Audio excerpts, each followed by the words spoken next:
ناظرین، قادیانی جماعت کی پاکستان کو بدنام کرنے اور کروڑوں ڈالر کمانے کی اصل گرینڈ گیم شروع ہوتی ہے یہاں سے۔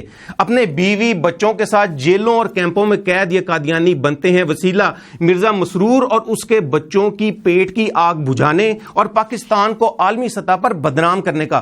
چونکہ یہ قادیانی ان ممالک میں بطور مہاجر زندگی بسر کر رہے ہوتے ہیں تو قانوناً یہ وہاں کسی قسم کی نوکری یا کاروبار نہیں کر سکتے۔ ان قادیانیوں اور ان کی فیملیز کا گزر بسر مہاجرین کے لیے کام کرنے والی مختلف NGOs کی امداد پر ہوتا ہے۔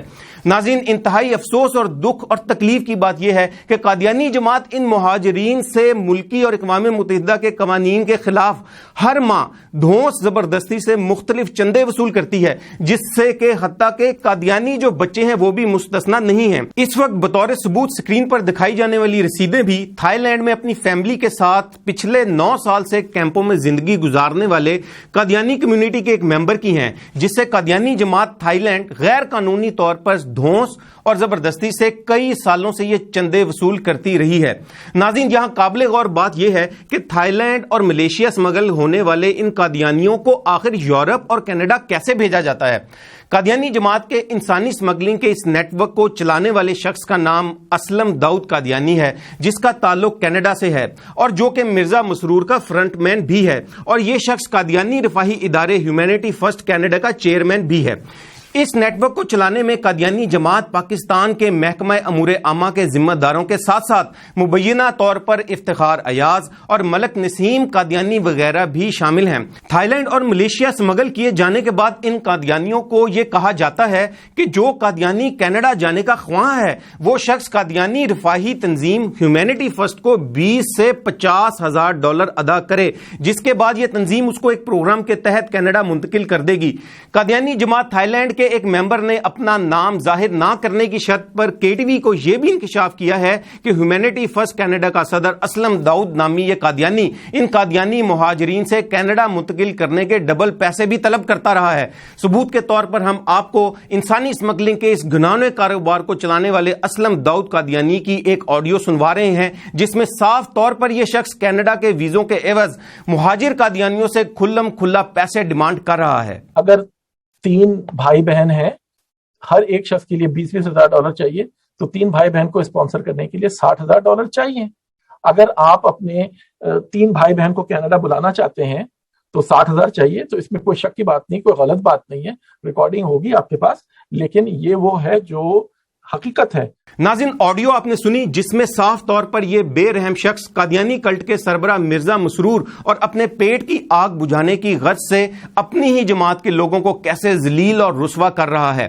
یہی وجہ ہے کہ 20 یا 50 ہزار ڈالر نہ ہونے کی وجہ سے یہ قادیانی 10 سالوں سے کیمپوں اور جیلوں میں زندگیاں بسر کر رہے ہیں، اور یوں یورپ اور کینیڈا کا خواب گھر سے لے کر نکلنے والے ان قادیانیوں کا مقدر بنتی ہے ذلت، رسوائی اور ندامت۔ اور اسی ذلت اور رسوائی کی وجہ سے ملیشیا میں ایک مہاجر قادیانی نے خودکشی بھی کی ہے۔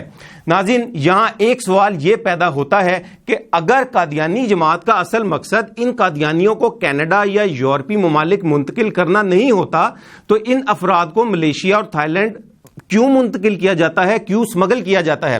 اس کا جواب یہ ہے کہ قادیانی جماعت کھیلتی ہے ایک تیر سے 2 شکار۔ قادیانی قیادت خوب جانتی ہے کہ ہزاروں کی تعداد میں قادیانی اس نیٹ ورک کو ہزاروں ڈالر تو ادا کر کے کینیڈا نہیں جا سکیں گے، لیکن کچھ قادیانی تو ادا کر سکیں گے۔ تو قادیانی جماعت جن جن سے پیسے بٹور سکتی ہے سو بٹورتی ہے، اور باقی کے بچے غریب قادیانیوں کی قسمہ پرسی کی زندگی پوری دنیا کو دکھا کر قادیانی جماعت امداد کی آڑ میں چندے وصول کرنے کے ساتھ ساتھ پاکستان کو عالمی سطح پر اقلیتوں کے حقوق کے حوالے سے بری طرح بدنام کرتی ہے۔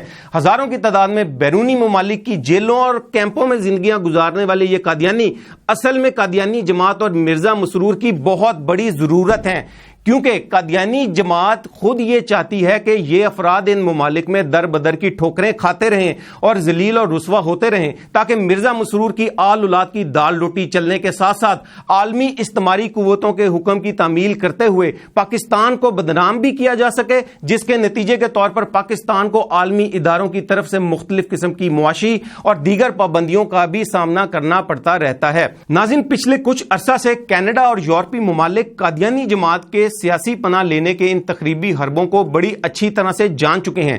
یہی وجہ ہے کہ قادیانی تنظیم ہیومینٹی فرسٹ میں مالی بے ضابطگیوں اور مہاجرین کے مسائل کے حوالے سے کینیڈا کی حکومت اس وقت قادیانی جماعت کے خلاف مختلف تحقیقات بھی کر رہی ہے، جس کا ذکر ہیومینٹی فرسٹ کینیڈا کے چیئرمین اسلم داؤد قادیانی نے بھی ایک آڈیو میں کیا ہے. آئیے وہ آڈیو سنیے. بعض غیر احمدی اور خاص طور سے بعض غیر مسلم اس بات کو اٹھا کر کے ہر جگہ پروپیگنڈا کر رہے ہیں اور جماعت کو نقصان پہنچا رہے ہیں، اور جو جماعت کے ہمارے تعلقات ہیں جو حکومت کے ساتھ ہے اس کو بھی وہ نقصان پہنچانے کی کوشش کر رہے ہیں. وہ کہتے ہیں کہ حکومت جو ہے کینیڈا کی حکومت احمدیوں کو فیور کرتی ہے، کرسچنز کو نہیں کرتی. اس کی وجہ سے بعض تحقیقات بھی ہو رہی ہیں اور اس سے ہمارے احمدی ریفیوجیز کو امپیکٹ بھی ہو رہا ہے. یہ افسوسناک بات ہے لیکن یہ حقیقت ہے اور لوگوں نے جلنا ہے، جیلس ہونا ہے اور نقصان پہنچانا ہے. ناظرین، یہ ہے مذہب کے روپ میں چھپے ہوئے انسانیت کے دشمن بھیڑیوں کا اصل چہرہ.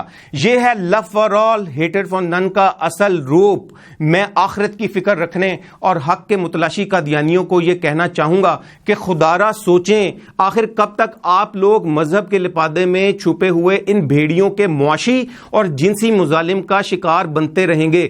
یاد رکھیے، اگر آپ نے آج ابھی اپنی آواز نہیں اٹھائی تو آپ کی آنے والی نسلیں ایسے ہی مرزا مسرور اور اس کی اولاد کی غلام بنی رہیں گی.